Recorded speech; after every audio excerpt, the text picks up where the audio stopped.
आ गए। आकर के कहा, महात्मा जी से हाथ जोड़ के कहा, अगर आप कहें तो हम पता लगाएं कि इनमें से 1 लाख वाली कौन सी है? बोले हाँ। तो दूसरे महात्मा ने क्या किया, एक रस्सी ली, सुतली, और लेकर के ऐसे ऐसे उसको किया और उसके कान में डाला। जैसे ही कान में डाला ना, तो इस कान से डाला, इस कान को पार निकल गई। बोले ये 1000 की है? बोले हाँ साहब, ये 1000 की है। अब दूसरी मूर्ति के कान में जैसे ही डाला ना, तो कान में डाला तो अंदर कोई छिद्र रहा था, पूरी सूतली उसके उधर में चली गई। इधर से बातों को आप इधर से सुन करके इधर को निकाल दोगे, आपका कल्याण नहीं होगा। अगर आप इसको सुन करके हृदय में उतारोगे तो आपका कल्याण होगा। बरसात हो रही थी, बरसात हो रही थी। जब घनघोर बरसात हो रही थी, आपको जल की आवश्यकता थी, और आपने आवश्यकता के अनुसार से एक ने तो एक भगोना रख दिया खुले में, और एक ने ड्रम रख दिया। जिसने ड्रम भर रखा ना, उसका ड्रम भर करके बरसात का जल ड्रम में आया। जिसने भगोना रखा था, उसका भगोना भर करके आया। और किसी का कटोरी भर रखी हुई थी, तो कटोरी भर करके जल आया। आया तो था, परंतु उसका पात्र जितना बड़ा था, उसमें केवल उतना ही जल ठहरा। तो देखिए, 7 दिन पर्यंत तक ये भागवतामृत बरसात होगी। 7 दिन तक ये भागवतामृत बरसात होगी।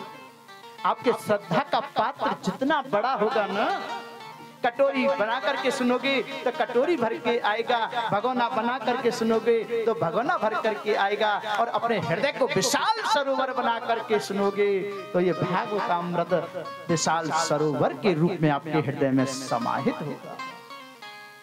अब निर्भर करता है कि आपका श्रद्धा का पात्र कितना बड़ा होगा। जितना बड़ा श्रद्धा का पात्र, उतना ही भागवतामृत, और जितना भागवतामृत, उतना ही मेरे राधा माधव आपके दुख दारिद्र कष्टों का हरण करके अपनी भक्ति और प्रीति आपको प्रदान करेंगे। प्रेम से बोलो राधे। अब सोचने की बात है कि भागवत कार्य क्या करते हैं, काम क्या है? तो सुनो,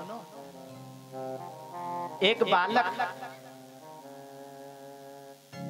2-3 साल का बालक था, और उस बालक के माता और पिता उस बालक को अपनी दादी दादा के पास छोड़ करके 4-5 दिन के लिए कहीं गए। कभी कभी जाते हैं ना, अपने छोटे से बालक को छोड़ के जाना भी पड़ता है।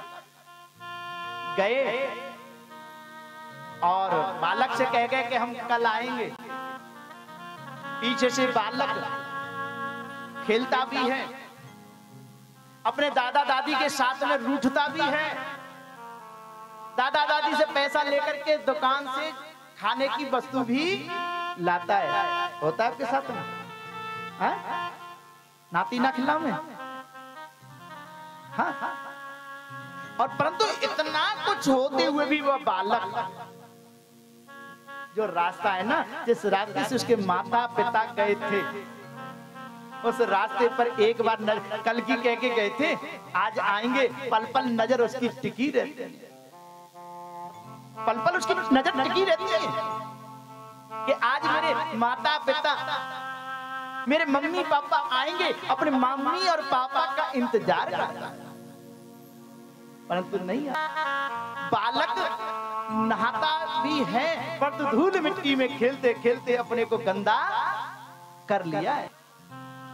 बालक धूल मिट्टी में पूरा उसका बदन लथपथ है, उसके कपड़े भी पूरे धूल मिट्टी से सने हैं। बालक खुश हो गया और वहीं से दौड़ना शुरू कर दिया। बालक दौड़ते दौड़ते अपने पिताजी के पास में पहुंचा। शरीर धूल मिट्टी से बिगड़ा है। पिताजी ने कुछ अच्छों डांटा, चोरे तू पीछे से नहायो ना होगा, तेरे कपड़ा ना बदले। बालक तो आकांक्षी था कि पिताजी आएंगे, मुझे गोद में उठाएंगे, प्रेम करेंगे। प्रेम करना तो दूर, पिताजी ने डांट और लगा। बालक अपना सा मुंह लेकर के रह गया। गांवों में आते हैं तो बड़ी मर्यादा होती है, शहर में आते हैं तो संग संग चले, दो सिर पे धोती का पल्लू हो या नहीं हो। हाँ, और गांवों में इतनी मर्यादा है कि सिर पे धोती तो छोड़ो, पल्लू घूंघट भी होगा और भाइयों से कम एक खेत पीछे चलेंगी। हाँ, सही कह रहा हूँ गलत कह रहा हूँ? अब बात तो शहर की थोड़ी है, बात तो गांव की है। पीछे पीछे उसने अपनी माता जी को आते देखा। बालक ने कि माता जी मुझे प्रेम करेंगी कि मेरा लाला मेरे पास दौड़ करके आ रहा है। 5000 की साड़ी जो उसकी माता ने पहन रखी थी उसकी तरफ नहीं देखा, बालक की तरफ देखा और घुटने जमीन पर टिका करके अपने बालक को अंक में भर लिया। बार बार उसको चूम रही है, माथे गले से लगा रही है। माता ने साड़ी की तरफ नहीं देखा कि मेरा बालक कितना गंदा था, पीछे से के और लाड़ दुलार कर रही है प्रेम। बालक का मन गदगद हो गया, पिताजी ने नहीं सही, कम से कम माता ने तो प्रेम मुझसे किया। बालक की 4-5 दिन की जो प्रतीक्षा थी वो माता के गले लगने मात्र से दूर हो गई। प्रेम से बोलो राधे। तो सुनो, हम भी वही बालक हैं, हम भी वही बालक हैं और ये भागवत जी पिता हैं, भागवत पिता हैं। ये भागवत रूपी पिता नहला धुला करके परम पिता परमात्मा से माता की तरह मिलाने के लिए हमें तैयार कर देते हैं। परंतु हमारे अंदर कितना श्रद्धा है, कितना भाव है, उसके अनुरूप से पिता परमात्मा भगवान हमें अपने गले से लगाने के लायक हो जाते हैं। ये हमारी श्रद्धा के ऊपर निर्भर करता है। प्रेम से बोलो हर हर। तो अपने आप को वह बालक बनाइए और सप्ताह पर्यंत तक आप कथा को श्रवण करेंगे तो आपको निश्चित ही राधा माता, प्रेम से बोलो राधे। तो ऐसी वह कथा आज आपको प्राप्त हुई है। बोलने के साथ में सीटी आ रही है, बेस बढ़ा दो मेरे माइक में। यह कथा हर किसी के लिए सुलभ नहीं है। भाग्योदय यदा वहे अज्ञान हेतु प्रतमोह मदांधकार। भाग्योदयन बहुजन्म समर्जितेन, भाग्य उदयन बहु होकर के पुण्य प्रकट होते हैं। तब हमें यह सत्संगमम च लभते पुरुषो यदा वही, तब हमें ये सत्संग, ये कथा नहीं है, ये एक सत्संग है।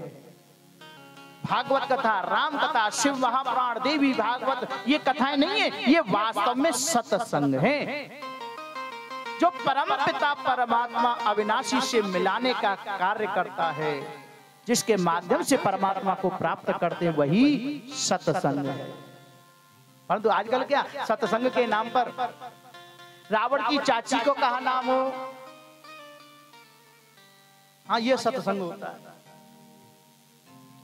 अरे ये सत्संग नहीं है, ये ज्ञान प्राप्त करने का साधन है। जिसके माध्यम से हम ज्ञान प्राप्त करें वो सत्संग नहीं है। सत्संग तो वो है जो हमें परमात्मा से मिलाए, परमात्मा का हमें सानिध्य दिलाए।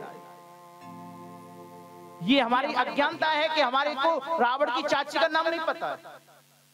अब हम उस अज्ञानता को हटाना चाहते हैं, अर्थात रावण की चाची का पता लगाना चाहते हैं। और जब पता चल जाता है तो जो चाची का नाम पता नहीं था, जो अज्ञानता थी वो हमारी हट गई। चाची के नाम के साथ में हमें ज्ञान मिल गया कि रावण की चाची ये। प्रेम से बोलो राधे।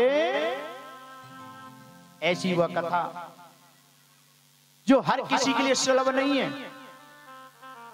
सब नहीं होते कथा रस प्रेम के अधिकारी, सब नहीं होते कथा रस प्रेम के अधिकारी वही है जिस पर मेरे बांके बिहारी राधा रानी की कृपा हो जाती है। प्रेम से बोलो हर हर।